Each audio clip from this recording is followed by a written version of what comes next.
Today we are going to take a look at centering an absolute position container within a responsive web page. I'm not going to go over all the code to get the absolute positioning. I'm just going to talk about centering it into the container. However, the code snippets that you will see in this video you can get from my website, and I'll leave a link below. But as you see here, I have this box here with 3 boxes inside of it, absolute position to the bottom of this banner pane. It could be a carousel pane, anything that you want to do.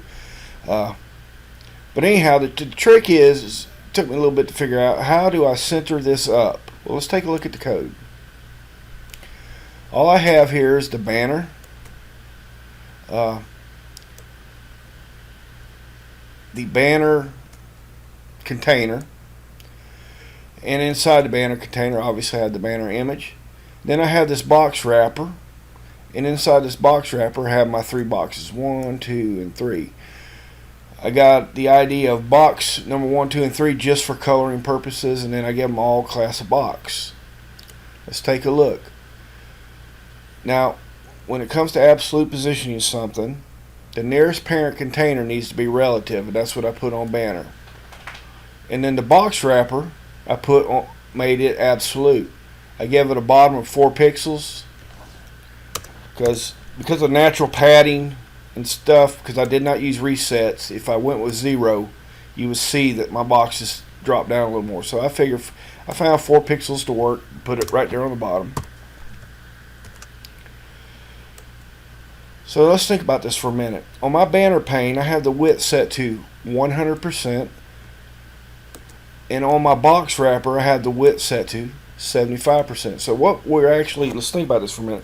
What we're actually telling the browser is we want to fill the viewport to a width of 100% with the banner.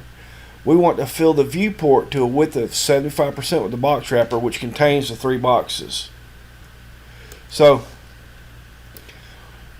we have 100% viewport banner, 75% box wrapper. To get the box wrapper centered up, we actually need you got 25% of viewport left, right? Divide that by 2 is 12.5% of viewport on each side. We get that by putting a right or left. So we'll go with left.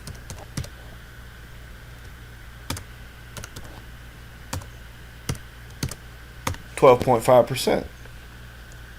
Now theoretically that should center it completely up. It's not going to center it exactly up. It's going to be really close though. It's just a little wider on this side than this side. That is because I have some padding built into the 3 boxes here. I have a padding of 10 pixels. So I found a width of 30% pretty closely makes it line up with the extra 30 pixels of width padding. Got 10 on each, 20, 40, 60 pixels. Got 10 right and left on the boxes, right? So 30% works out pretty close. But we need to play with this left number for a minute. And you need to play with your numbers to get them right. But what I have found is 14.5% will center it up pretty good. See? Now they look pretty close. That looks good enough for me. And of course I got my media queries written to where I removed my floats at a certain point. And one other thing I did, just so the boxes will stay to equal heights when responding, is I added a width. I went ahead and gave them a width of 150 pixels. That's also another tricky part and for another lesson. But when you want to center up something, you think about what you're telling the browser, how much of the viewport you want to see. Subtract the viewport of your wrapper, which in our case is 75% from 100%, leaves 25% viewport. We want to divide that viewport in half and get half of it to one side and half to the other side. That was 12.5%. Once we get to 12.5%, we may need to fine tune it, a percentage or 2 or 3, depending on your paddings and your margins you have set within the 3 boxes themselves. And that's really all there is to it. For more, and if you like this video and it helped you, please give me a like or a comment or subscribe. I sure would appreciate it. And of course, There are more free videos at my website, skeeterz71.com, for everything to do with graphic design to web design.